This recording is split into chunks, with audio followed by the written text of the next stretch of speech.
And is it kind of like an obligation for us to pass what we learned down, and do we actually do it? It's honestly our civic duty as people, you know, because like as a community, we can't move forward unless we like kind of put the ladder back.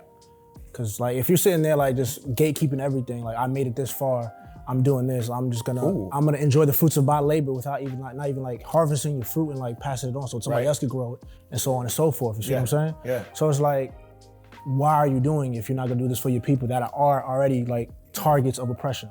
That's a good point. You know what I mean? That's a good point. Are there examples of that not happening, of when we see people like holding the fruit back, even into like today? Absolutely. Just even as like a photographer, when you reach out to other photographers, especially in New York, you know, I think a lot of people are afraid you might undercut them in terms of like creativity. You might steal their ideas, you might go down lower on their rates. So I think some people, they like to hold back and they like to gatekeep and don't want to necessarily share their knowledge to help anyone else sometimes, but it depends on a case by case. So that's, you know, you raise a really good point, Chris, but before we do that, I'm just curious, are any of us business or entrepreneurs, any of us have work for their own selves here, work for themselves? Okay, so with that, Jeff, I'm just curious about that.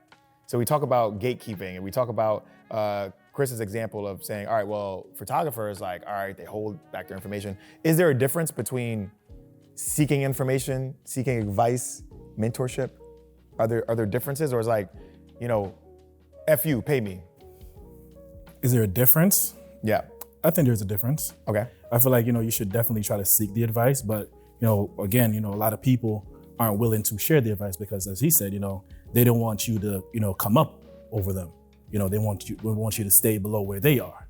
You know, a lot of people in life, you know, want you to do good, but not better than them. Ooh. Is that like crabs in a barrel, or? Exactly, crab in a barrel mentality. You know, saying you see somebody else going up, you do things to pull them down.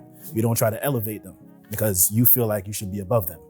Ooh, Cynthia, is there enough room? Is there enough room for everybody to eat on the table? Is there enough room? If I help you up, we're gonna eat together. You know it is. You know, it's enough room. Yeah? I just think that it comes from a scarcity mindset of, you know, not being able to get more or have more or not being able to shine. But at the end of the day, like, there's really room for everybody. You know, and I think the real blessing is helping others. So like the more you do for others, the more in return. Like if you have your hands closed, how can you receive anything? You know, so I think it's definitely room for others.